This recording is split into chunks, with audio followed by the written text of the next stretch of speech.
ایک حدیث آپ دیکھیں ترمذی شریف کی کتاب الفتن باب ما جاء ما اخبر النبی صلی اللہ علیہ وسلم بما هو قائم الى یوم القیامہ کے تحت روایت ہے۔ حضرت ابو سعید خدری راوی ہیں، وہ کہتے ہیں صلی بنا رسول اللہ صلی اللہ علیہ وسلم یوما صلاۃ العصر بنہار، ایک دن آقا علیہ السلام نماز عصر کے اول وقت میں، نماز عصر کا وقت شروع ہوا تو فوراً آقا علیہ السلام نے نماز عصر کی امامت فرمائی۔ ثم قام خطیبا، نماز سے فارغ ہو کر آقا علیہ السلام ہمارے درمیان خطبہ ارشاد فرمانے کے لیے کھڑے ہوئے۔ فلم يدع شيئا يكون الى قيام الساعة الا اخبرنا به، قیامت تک جو کچھ ہونے والا ہے آقا علیہ السلام نے ان تمام چیزوں کے بارے میں ہم کو بتا دیا، ہم کو باخبر کر دیا۔ حفظہ من حفظہ ونسیہ من نسیہ، ہم میں جس نے ان باتوں کو یاد رکھا اس نے یاد رکھا، جو بھول گیا وہ بھول گیا۔ آقا علیہ السلام کی غیب دانی پر اور آپ کے عالم غیب ہونے پر یہ حدیث دلیل ہے،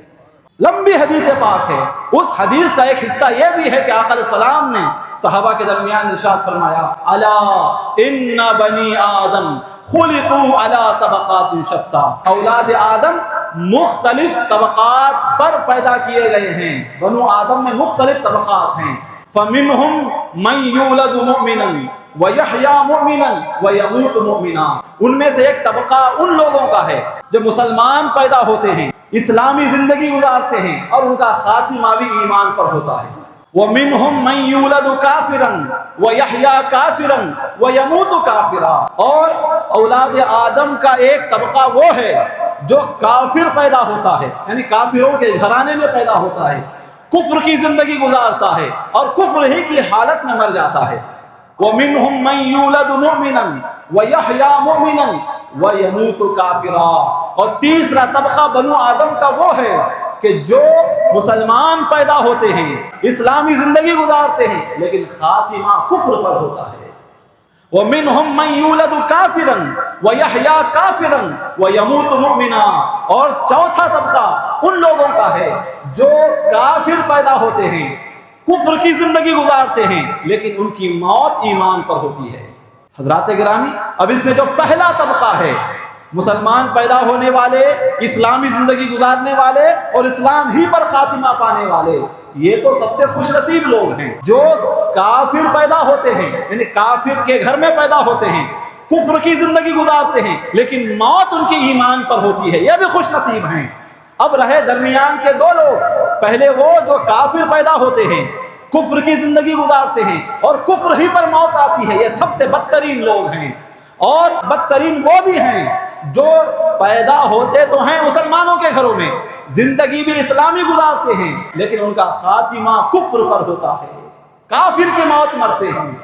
یہ جو تیسری بات آقا علیہ السلام نے ارشاد فرمائی، یہ بات ہمیں جھنجھوڑنے کے لیے کافی ہے، یہ بات ہمیں غفلت کی نیند سے بیدار کرنے کے لیے کافی ہے کہ آقا فرمانے کچھ ایسے بھی لوگ ہوتے ہیں جو مسلمانوں کے گھروں میں پیدا ہوئے جیسا کہ ہم ہیں، مسلمان کی زندگی گزارتے ہیں جیسا کہ ہم لوگ اب تک زندگی گزارتے آئے ہیں، لیکن آگے کیا فرمایا؟ وَيَمُوتُ كَافِرًا، لیکن ان کی موت کفر پر ہوگی۔ یہ جملہ سوچنے پر مجبور کر رہا ہے، یہ جملہ ہم کو آگاہ کر رہا ہے، اگر مسلمان پیدا ہوئے ہو اور مسلمان کی زندگی گزارتے آئے ہو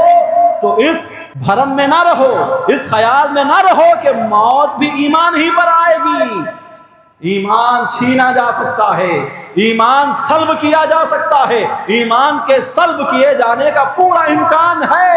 ہمیں اپنے ایمان کے بارے میں ہمیشہ فکر مند رہنا ہے، خاتمہ بالخیر ہو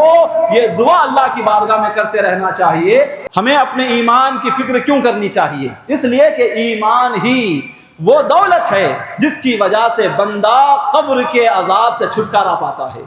ایمان ہی وہ دولت ہے جس کی وجہ سے بندہ میدان حشر میں عزتیں پاتا ہے، ایمان ہی وہ دولت ہے جس کی وجہ سے بندہ حضور کی شفاعت کا مستحق ٹھہرتا ہے، ایمان ہی وہ دولت ہے جس کی وجہ سے بندہ اللہ کی رضا پا سکتا ہے، ایمان ہی وہ دولت ہے جس کی وجہ سے بندہ جنت میں داخل ہو سکتا ہے، ایمان ہی وہ دولت ہے جس کی وجہ سے بندہ جہنم کے عذاب سے چھٹکارا پا سکتا ہے، ایمان ہی وہ دولت ہے جس کی بنیاد پر بندے کو قبر کی کامیابی عطا کی جاتی ہے اور حشر کی کامیابی بھی عطا کی جاتی ہے۔ ایمان اگر نہیں ہے تو بندہ قبر کے تمام معاملات میں بھی خائب و خاسر ہوتا ہے اور آخرت کے تمام معاملات میں بھی وہ خائب و خاسر رہتا ہے۔